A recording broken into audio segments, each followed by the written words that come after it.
기대되고 또 소망스러운 주일이라기보다도 조금 불안하고 가슴 졸이는 주일을 맞이하는 지 이제 한 달이 넘어가고 있습니다. 마스크를 쓴 여러분들 모습을 보니까 저 자신도 조금은 좀 우울해지는 마음이 있고, 주일 말씀을 준비하는 것 자체가 쉽지 않은 그런 시간들을 보내고 있습니다. 오늘 본문 말씀은 원래 사순절 첫 번째 주일에 살펴보는 말씀입니다. 그래서 원래 사순절 첫째 주일에 함께 보려고 했지만은 이 코로나 사태가 터지면서 다른 말씀으로 생각을 했고, 또 이렇게 지내면서 특별히 오늘 이 본문 말씀을 통하여서 하나님께서 우리를 대신하여 예수 그리스도께서 시험 받으신 이 장면을 보면서 우리가 지금 시험의 때를 지나고 있다라는 것을 함께 살펴봤으면 좋겠습니다. 죄가 폭군처럼 군림하는 시대라고 하는 이 제목은 제가 지은 제목이 아니고 한남동에 있는 한남교회 목사님께서 지은 제목입니다.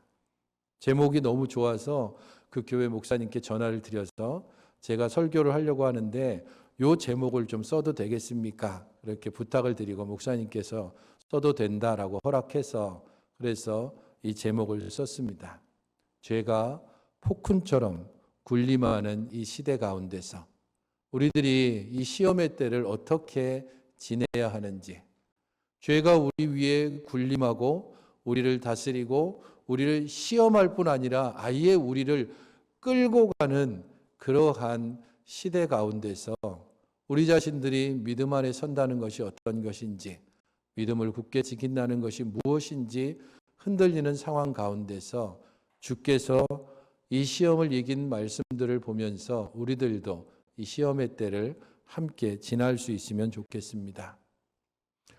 한국 사회뿐 아니라 전 세계가 지금 아파하고 힘들어하고, 그리고 이 코로나 바이러스를 어떻게든지 이겨나가기 위해서 함께 힘쓰는 가운데 있습니다.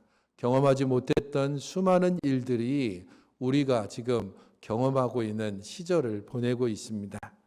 초중고가 개학을 4월까지 미루는 일들은 이제까지 우리가 한 번도 경험해 보지 못했습니다. 처음 등장하는 사회적 거리두기라고 하는 이 단어 때문에 서로 접촉하거나 만나는 것 자체가 쉽지 않은 날들을 또 지내고 있습니다. 교회로서는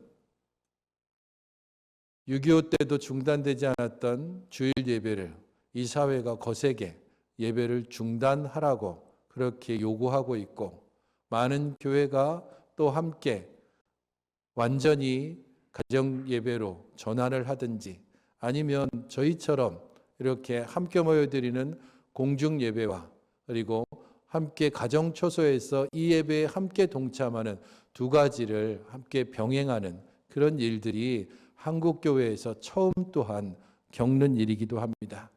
마스크를 쓰지 않으면 무례하게 여겨지는, 그래서 굳이 마스크를 안 써도 될 것 같은데 그래도 사회적인 인식 때문에 함께 쓰고, 그로 인해서 서로 간에 여러 가지 불편들을 감수해가는, 서로에 대해서 생각해보는 시간이기도 합니다.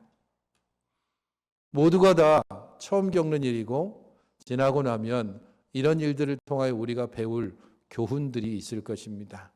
그리고 교회도 동일하게 이 시기를 통하여서 분명하게 교훈을 배워야 되고, 그것을 통하여서 우리 안에 있는 믿음의 뿌리와 근간이 어디에 있는지를 함께 생각해 봐야만 합니다. 기회가 좀 되신다면 주변을 좀 둘러보시면 좋겠습니다. 우리가 움츠러들고 있는 사이에 자연은 지금 활짝 피어나고 있는 중입니다. 예배가 끝난 후에 잠시라도 여유가 생기면 옆에 포도나무 심겨져 있는 그쪽에 가면 지금 매화나무에 꽃망울이 가득 달려 있고, 그리고 한참 매화꽃이 피고 있는 중입니다. 그 옆에 있는 감나무에서도 새순이 막 돋아나고 있고, 아직 포도나무에서는 새순 정도는 아니고 조금 기미가 보이고 있습니다. 겨울을 지나고 새봄이 되면서 온통 자연이 깨어나고 있지만 우리들은 지금 한없이 움츠러들고 있는 가운데 서글픔을 느낄 수밖에 없습니다. 그러나 이 사태를 함께 이겨나가야 되기 때문에 믿음도 필요하고 지혜도 필요합니다. 그래서 예배는 중단할 수 없지만 지혜롭게 함께 모이거나 가정초소에서 함께 모이는 이런 길들을 택해서 주일 예배를 우리가 이런 방식으로 드릴 수 있다는 것들도 경험해 보는 것입니다. 그러나 이것은 정말 특별하고 예외적인 상황이라는 사실은 분명합니다. 그렇기 때문에 두려움 가운데서 우리의 믿음이 시험대에 있다는 것을 생각하면서 우리 자신들이 온전한 믿음 가운데 서도록 더욱더 깨어서 기도해야 할 것입니다. 오늘 우리가 보는 본문은 누구나 다 잘 알고 있는 예수님의 세 가지 시험이고 예수님께서 이 세 가지 시험을 이기셨다는 것을 잘 알고 있습니다. 예수님의 시험 당하는 것이 어떤 의미가 있는지 함께 생각해 보기 전에 잠깐 짧은 영상을 보면 좋겠습니다. 영국의 일러스트 작가인 시몬 스미스라고 하는 사람이 일러스트로 만든 40이라고 하는 짤막한 2분짜리 일러스트입니다. 함께 잠깐 좀 보도록 하겠습니다.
작가적인 상상력으로 만든 것이긴 하지만 예수님께서 광야에서 40일을 어떻게 보내셨을까? 그냥 아무 일도 안 하고 아무것도 안 하고 가만히 계셨을까? 광야에 부는 바람과 뜨겁게 내리치는 햇빛과 가끔씩 날아다니는 새들과 그리고 그곳에서도 돋아나고 있는 풀과 흐르는 시냇물과 이런 것들을 찾고 또 함께 어울리면서 차츰차츰 육신이 쇠잔해가는 그런 예수님의 모습을 함께 상상해 봅니다. 육신적으로는 가장 약해지고 가장 초췌해지는 그런 시간이 광야 40일입니다. 하지만 영적으로는 아마 가장 충만한 시간, 그 시간이 이 광야의 40일 기간일 겁니다. 바로 그 시간에 시험이 찾아왔습니다. 일러스트를 보면서 혹시 여러분들 느끼셨는지 모르지만 예수님을 시험하는 세 가지 시험에 등장하는 시험하는 자가 누구입니까? PPT를 한번 보시면 예수님의 시험 부분에 대해서 나오는데, 첫 번째, 떡으로 시험하는 그 사람, 그가 누군가 하면 바로 예수님의 또 다른 사람이라는 것을 알 수 있습니다. 다음 번으로 좀 넘겨주세요. 떡으로 시험하는 자, 그 다음을 넘겨보면 성전에서 시험하는 자, 그리고 나에게 엎드려 경배하라라고 했을 때에 그 세 번째 시험도 마찬가지입니다. 작가는 의도적으로 그 시험하는 자를 마귀로 그리지 않고 예수님의 또 다른 모습으로 그리고 있습니다.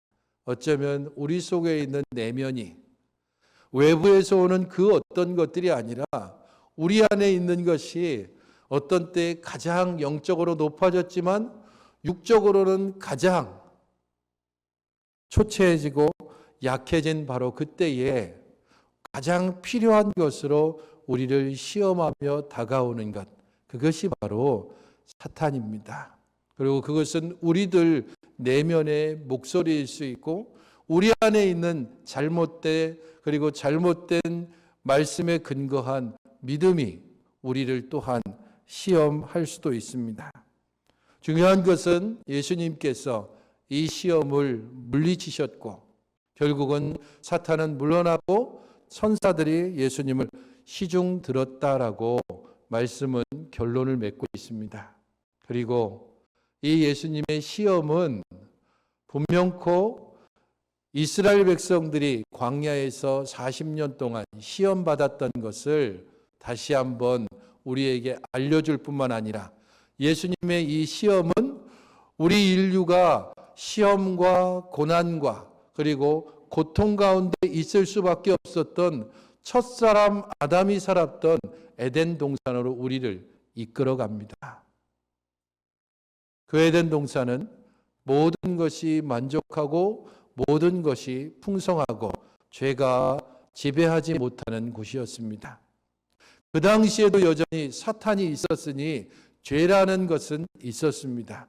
하지만 그 죄가 에덴 동산을 아담과 하와를 지배하지는 못했습니다. 그러다가 어느 날 뱀에게 사탄이 들어가 그를 깨어냅니다. 하나님이 정말 먹지 말라고 하더냐? 사탄이라고 하는 단어가 다양한 의미가 있지만 이런 의미도 있습니다. 사이로 던지는 자라는 의미입니다. 무엇과 무엇 사이로 어떤 것을 던지는 자, 그가 바로 사탄입니다. 사람과 사람 사이에 던지기도 하고 사람과 하나님 사이를 던지기도 하고 꼭 쐐기와 같이 우리 가운데 중간에 박혀서 우리로 하여금 틈을 벌어지게 만드는 자, 그가 바로 사탄의 뜻입니다. 특별하고 대단한 것이 아닐 수 있습니다. 하나님이 정녕 먹지 말라고 하더냐? 그렇게 묻는 것입니다. 그리고 그것을 받은 하와로 하여금 다 먹을 수 있지만 저거는 먹지도 말고 만지지도 말라라고 얘기했다. 그러함으로써 우리 사이에 하나님과 우리 사이에 틈을 만들고 그 사이를 비집고 들어옵니다. 그걸 먹으면 너희들이 하나님처럼 될까봐 그래서 하나님이 먹지 말라고 한 거야. 하와가 보니까 먹음직도 하고 보암직도 하고 탐스럽게 할 만큼 그렇게 지혜롭게 할 만큼 탐스럽기도 한 그 열매를 보고 자기도 먹고 그리고 남편에게도 주매 남편도 먹었습니다. 드디어 죄가 우리 가운데 실제적인 영향력을 미치기 시작했습니다. 그리고 그들은 하나님의 눈길을 피하기 시작했고 에덴으로부터 쫓겨났고 형제들 사이에 죽고 죽이는 일이 일어났고 사람들 사이는 점점 벌어졌습니다. 한 언어를 쓰던 이 땅의 사람들이 서로 다른 언어를 쓰기 시작했고 서로 통하지 않기 때문에 빼앗고 죽이는 일을 서슴지 않는 죄가 지배하는 사회를 만들기 시작한 것입니다. 2주 전에 군인교회를 담임하시는 목사님 부부 이야기를 제가 들려드린 적이 있습니다. 그분께서 또 어저께 겪은 일을 글로 써서 올렸습니다. 내용은 이렇습니다. 두 분이 지금 급하게 김포공항 쪽에 일이 있어서 갈 일이 있었는데 토요일이기 때문에 평소에 마스크를 못 사서 마스크를 사러 약국에 갔답니다. 차를 조금 약국에 떨어진 곳에 세워놓고 빨리 마스크를 사라고 사모님이 먼저 가고 목사님이 차를 대놓고 그 뒤를 따라갔습니다. 사모님은 3번째쯤 됐고 목사님은 한 20번째쯤 줄에 섰습니다. 약국이 열리고 마스크를 사고 목사님도 마스크를 사서 다시 차로 돌아왔습니다. 빨리 가야 되기 때문에 차를 몰고 가고 있는데 사모님이 얘기하더랍니다. 여보, 나는 마스크가 5개인데? 무슨 소리야? 나는 2개인데. 아니 약사가 5개, 오늘은 토요일이니까 마스크를 5장이라고 그렇게 하면서 자기한테 주더랍니다. 근데 세어보니까 2장, 2장씩 총 4장입니다. 야, 이거 잘못 준 거 아니야? 아니, 약사가 분명히 5장이라고 그러면서 줬다고. 이거 돌려줘야 되는 것 아니야? 지금 급한데 뭘 그걸 돌려줘. 그러면서 일단은 갔습니다. 가면서도 계속 드는 생각은 뭔가 좀 잘못된 것 아닌가. 그냥 눈 감고 지나가면 될 일일 것 같지만 마스크 한 장 구하기가 참 쉽지 않은 지금 상황에서 눈 질끈 감고 그 사람이 준 거니까 그렇게 넘어가도 된다라는 생각과 그래서는 안 된다는 생각이 계속 끊임이 없는 가운데 어쨌든 급하게 일을 마치고 다시 차를 몰고 집으로 돌아오는 길에 사모님께서 아무래도 안 되겠어.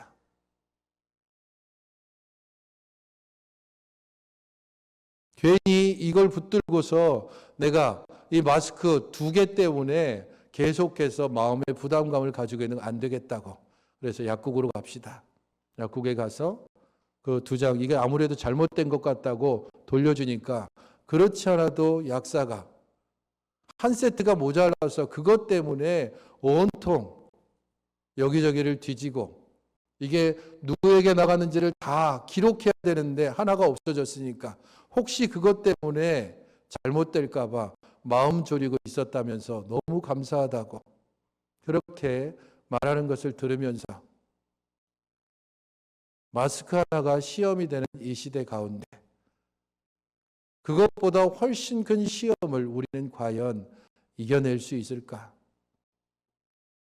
지금은 마스크지만 이거보다 훨씬 더 심해지면 어쩌면 물이 될 수도 있을 거고 식량까지 가게 된다면 우리는 얼마나 더 이성을 마비하고 서로에 대해서 혐오를 넘어서 증오를 드러낼 수 있을지 우리 자신들을 돌아보며 우리 안에 있는 죄성에 대해서 결코 쉽게 생각하지 말고 더 깊이 우리 자신들을 하나님께서 지켜주시도록 위해서 기도해야 할 것입니다.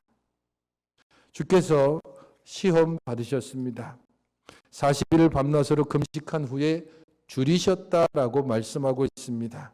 우리와 같은 몸을 입으셨고 육신적으로 가장 힘들었던 시간이기도 합니다. 하지만 사탄은 그때 와서 이렇게 이야기합니다. 네가 만일 하나님의 아들이거든 명하여 이 돌들로 떡덩이가 되게 하라. 하나님의 아들을 입증하려면 이 돌들을 떡덩이가 되게 해라. 그것을 네가 먹든지 다른 사람에게 보이든지 가장 1차적으로는 그것을 떡으로 만들어서 먹으라는 요구일 겁니다. 가장 약하고 가장 필요한 부분, 바로 그 부분을 찔러 들어오면서 시험하는 사탄은 얼마나 지혜로운지 모릅니다. 바로 그런 사탄의 시험에 대해서 사람이 떡으로만 살 것이 아니고 하나님의 입으로 나오는 모든 말씀으로 살 것이라고 주께서 말씀했습니다. 나의 생존은, 내가 죽고 사는 문제는 이 땅의 떡이 아니라 하나님의 말씀이다라고 분명코 선언하십니다. 우리가 이 땅에서 사는 것 같지만 우리는 하늘을 바라며 사는 자임을 계속해서 들어왔고 우리 스스로 고백하며 살고 있습니다. 그런데 땅의 것들 때문에 우리는 자주 흔들리고 지금도 여전히 흔들리고 있습니다. 그렇기 때문에 이 말씀을 깊이 새겨야 합니다. 사람이 떡으로만 사는 것이 아니고 하나님의 입으로 나오는 모든 말씀으로 사는 것입니다. 마스크 선물하는 게 지금으로선 가장 좋은 선물입니다. 어쩌면 우리들 중에 마스크를 구하지 못해서 매일매일 출퇴근해야 하는 경우인데 그것 때문에 좀 힘겨워하고 그것 때문에 스스로 위축되는 분들이 있을지 모릅니다. 다행히도 여러분들이 정말로 필요하시다면 최세영 집사님께서 기부한 일회용 마스크가 교회에 있습니다. 어저께 또 100매를 또 갖다 주셔서 지금 교회에 한 180매 정도쯤의 여유분은 있습니다. 꼭 필요하신 분은 사무실에 이야기하셔서 그냥 편안하게 수령하시고 너무 많은 것들을 한 분에게 드릴 수는 없지만 그래도 꼭 필요하지만 구할 수 없는 분이 있다면 지급해 드릴 수 있습니다. 우리들은 그럴 수 있지만 또 많은 사람들이 지금 현재 상황에서 힘들어하고 괴로워하는 것들을 돌아보고 우리들은 하나님의 말씀으로 사는 것을 고백하고 있지만 세상의 떡으로 사는 것으로 알고 있는 이 땅의 사람들에게 하늘의 위로를 전할 수 있어야 할 것입니다. 할 수 있다면 조금의 여유분이 있으면 이웃에게 좀 나누고 그리고 공적 마스크 다 살 수 있지만 꼭 필요하지 않다면 다른 사람에게 좀 양보하고 그런 것들이 특별히 우리 그리스도인들에게 필요한 시기이기도 합니다. 두 번째 시험은 성전에서 뛰어내리는 시험입니다. 하나님께서 천사들을 명해서 너를 지켜주실 것이다 라고 말씀했습니다. 말씀을 가지고 말씀으로 우리를 시험하고 있는 것입니다. 이단들이 매우 잘하는 방법이기도 합니다. 권세를 추구하고 그리고 영웅주의를 추구하는 모습이기도 합니다. 그러한 그에게 대해서 주 너의 하나님을 시험치 말라라고 주께서 분명히 말씀합니다. 하나님의 하나님 되심을 시험을 통해서 검증할 이유가 없습니다. 하나님은 하나님이시기 때문에 마땅히 우리가 섬기는 것이지 하나님의 하나님 되심을 어떤 방법으로도 증거되고 혹은 또 입증돼서 그것 때문에 우리가 하나님을 따르는 것이 아니라는 겁니다. 첫 번째 시험과 두 번째 시험에서 공통되는 것이 있다면 사탄이 이렇게 말하는 겁니다. 내가 만일 하나님의 아들이거든 이라는 겁니다. 네가 정말로 하나님의 아들이라면 이 일을 한번 해보아라 라고 말하는 겁니다. 하나님의 아들 되심을 예수님께서 사탄에게 납득시켜야 될 이유가 없습니다. 그렇기 때문에 예수님께서 여기에서 분명히 말씀으로 이 시험을 물리치고 있습니다. 오늘날 교회는 우리가 왜 예배를 드려야 하는지에 대해서 세상에 납득시켜야 되는 상황에 직면했습니다. 우리는 왜 믿음을 포기하지 않아야 되는지에 대해서 세상에 납득시키고 증명해야 될 시기에 처했습니다. 그러므로 우리는 이러한 시기에 특별히 하나님께서 우리에게 주신 은혜를 생각하면서 하나님이 우리에게 말씀하고 명하신 것들을 온전히 따랐는지를 기억해야 됩니다. 먼저 회개해야 할 것입니다. 분명히 주께서 말씀하시기를 주 너의 하나님을 사랑하라고 말씀하셨고 또 그와 같이 내 이웃을 내 몸과 같이 사랑하라라고 명하셨습니다. 하나님을 사랑하는 일에는 열심 냈을지 모르지만 이웃을 사랑하는 일에 대해서는 우리가 얼마니 등한히 하고 게을리 했는지를 기억해야 됩니다. 이 사회가 이렇게 거세게 너희들은 왜 예배를 드리냐라고 말하는 것은 너희들이 그동안 무슨 일을 했느냐고 묻는 것과 같습니다. 이 사회를 생각하며 우리를 위해서 우리와 함께 도대체 너희들은 무엇을 했느냐고 묻는 것과 같은 이 질문에 교회는 분명하게 응답해야 합니다. 먼저 철저히 회개하며 하나님을 사랑하는 것처럼 이웃을 사랑하지 못했음을, 그리고 이제부터라도 우리는 이웃을 사랑하겠다고 분명하게 말씀하고 응답해야 할 것입니다. 할 수만 있다면 우리 자신들이 마스크를 양보하는 것이든지 어려운 이웃을 돌아보는 것이든지 어려운 사람들에게 필요한 것들을 공급하거나 함께 해주는 것이나 위로하는 것이나 이런 작은 일들을 통해서 이웃사랑의 실제적인 행동을 보여야 할 것입니다. 대학 청년부에서 함께 좀 의논을 하고 이 지역사회 가운데 조금 어려운 제일 힘든 것은 소상공인들일 것입니다. 특별히 이 주변 지역 가운데서 음식점이든지 아주 작은 카페든지 그런 곳들은 지금 사람들이 오지 않고 학교가 개학하지 않고 그것 때문에 얼마나 많은 어려움을 겪는지 모릅니다. 할 수 있다면 주일날 함께 예배를 드리고 흩어져 갈 때에 주변 가까이에 있는 음식점에서 많이 가는 곳이 아니라 사람들이 잘 가지 않는 그런 곳에 좀 가서 팔아드리고 또 힘드시죠라고 좀 짤막한 위로의 말이나 할 수만 있다면 집에서 우리가 사용하고 있는 우리가 쓰려고 아껴뒀던 마스크라도 선물하면서 그렇게 위로를 줄 수 있다면 사회에 대한 우리의 책무를 조금씩 이나마 행동으로 옮길 수 있을 것입니다. 세 번째 시험은 나에게 경배하라라는 겁니다. 이제는 더 이상 하나님의 아들이라든가 뭐 다른 어떤 것들을 가지고 얘기하지 않습니다. 노골적이고 아주 직접적으로 나를 섬겨라. 그러면 이 모든 것을 주겠다라고 말합니다. 천하만국과 영광을 얻기 위해서라면 그 어떤 것도 포기할 수 있는 것이 죄가 지배하는 이 세상입니다.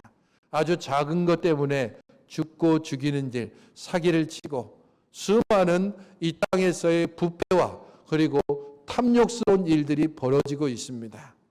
하지만 주님께서는 사탄아 물러가라. 기록되었을 때 주 너희 하나님께 경배하고 다만 그를 섬기라라고 분명히 말씀하고 있습니다. 명화를 보시다 보면 예수님의 시험이라고 하는 명화가 여러 가지가 있습니다. 그 중에 특별히 보티첼리가 그린 예수님의 시험이라고 하는 명화가 하나 있습니다. 여기 보게 되면 예수님의 시험에 대해서 나오면서 그림 위쪽에 여러분들이 보시는 쪽에서 좌편 쪽에서부터 예수님의 첫 번째, 두 번째, 세 번째 시험이 나옵니다. 첫 번째 시험의 모습을 보게 되면 다음 번을 한번 보시겠어요? 사탄의 모습이 숨겨져 있습니다. 일반 수사의 모습을 가지고서 다가와서 시험합니다. 두 번째도 보게 되면 사탄의 모습이 여전히 숨겨져 있습니다. 하지만 잘 보면 등 뒤에 날개가 나인 것을 알 수 있습니다. 세 번째 시험에 가서는 완전히 모든 것이 벗겨집니다.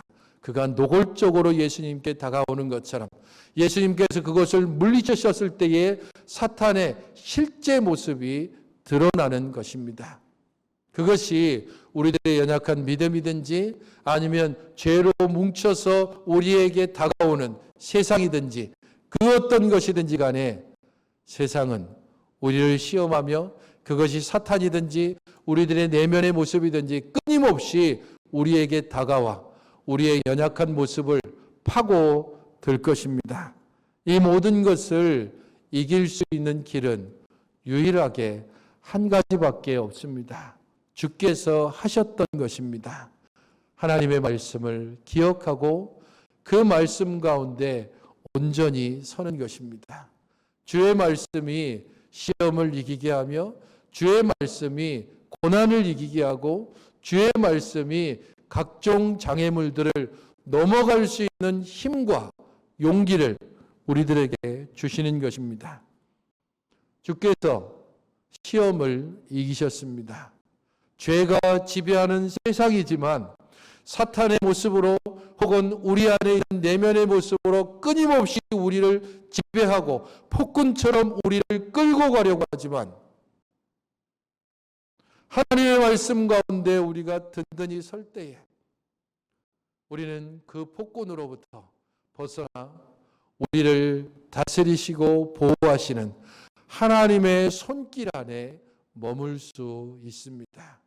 죄가 우리를 지배하지 못하도록 끊임없이 특별히 이 기간 동안 주의 말씀을 더 깊이 묵상하며 하나님께서 우리에게 주신 은혜를 묵상할 뿐 아니라 그 하나님의 말씀에 우리가 얼마나 순종하지 못했는지를 주 앞에 회개하며 지금이라도 이웃사랑의 실제적인 모습으로 나아갈 수 있도록 우리 자신들이 왜 모여야 되는지에 대해서 우리의 이웃들에게 실제적인 이웃사랑을 통해 전하고 나타낼 수 있는 우리의 모임들이, 우리의 예배가 그리스도인들이 하나님의 자녀가 되어야 할 것입니다. 함께 기도하겠습니다.